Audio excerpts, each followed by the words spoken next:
Untuk pertama kalinya aku berbicara di depan kamera itu rasanya aku merasa sangat gugup, karena untuk pertama kalinya aku berbicara tanpa harus menggunakan note atau no text. Situ juga kadang apa yang ingin kita sampaikan itu kadang lupa. Ada beberapa detik curi-curi mata membaca teks juga. Jadi itu perasaan pertama kali saya, dan juga saya merasa kadang merasa capek.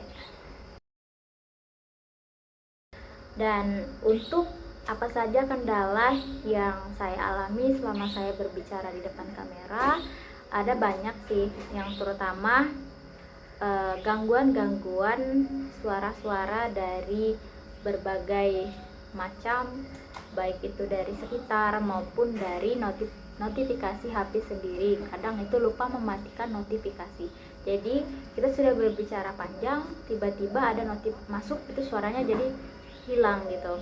Terus kalau gangguan suara dari sekitar itu kadang besaran suara dari sekitar daripada suara saya ketika saya menyampaikan sesuatu. Terus juga untuk selanjutnya itu kendalanya itu ada di device. Waktu itu pertama kali saya berbicara di depan kamera itu saya masih menggunakan device saya yang lama. Nah, device saya yang lama itu kebetulan kamera depannya itu tidak bisa mendengar suara dengan jelas. Jadi suara yang saya sampaikan itu suaranya tuh kresek-kresek, dan itu jadi saya harus menggunakan kamera belakang. Nah, menggunakan kamera belakang itu baru ada suaranya, tapi terkadang kamera belakang saya itu ngeblur. Jadi saya sudah sampai waktu saya mau tag itu sudah saya prepare, tapi pas sudah di pertengahan kadang kameranya itu ngeblur sendiri, dan itu saya sudah tag beberapa banyak tapi hasilnya blur, dan itu saya merasa saya sudah capek tapi saya tidak mendapatkan hasil yang maksimal, hasil yang sesuai. Nah, untuk selanjutnya itu permasalahannya juga ada di saya sendiri.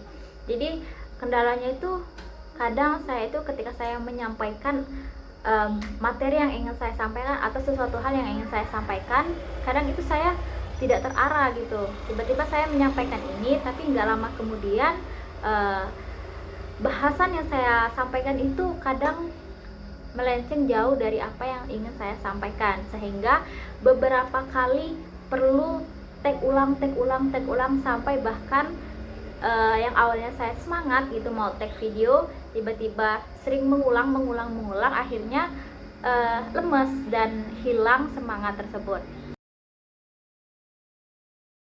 Jadi untuk sejauh ini hal yang saya lakukan dengan baik itu mungkin dari awal saya merasa kalau saya itu berbicara agak berlibet, dan juga penyampaian saya itu mungkin beberapa orang itu kurang memahami apa yang saya sampaikan. Tetapi karena ada faktor gugup yang saya rasakan, serta saya tidak tahu apa penyebab kenapa saya berbicaranya belibet. Bahkan saya sudah berlatih gitu di depan cermin ketika ingin menyampaikan, tapi ada saja gitu beberapa kata yang sulit saya ucapkan di mulut saya ini. Tapi saat ini setelah beberapa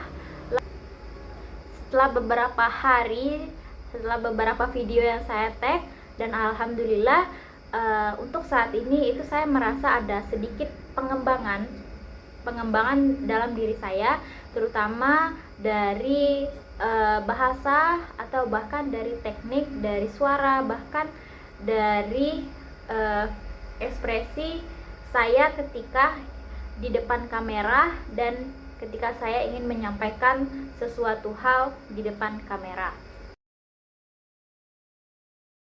Ada beberapa rencana untuk memperbaiki kemampuan berbicara saya di depan kamera. Yang pertama itu saya sepertinya harus latihan berbicara sambil merekam diri saya sendiri untuk mengevaluasi penampilan saya. Jadi saya itu merekam diri saya seperti ini, Setelah itu saya berlatih. Setelah saya berlatih, mungkin saya akan menampilkannya, dan saya di situ saya akan mengevaluasi diri saya, apa yang kurang dan apa yang perlu diperbaiki dan apa yang perlu ditingkatkan.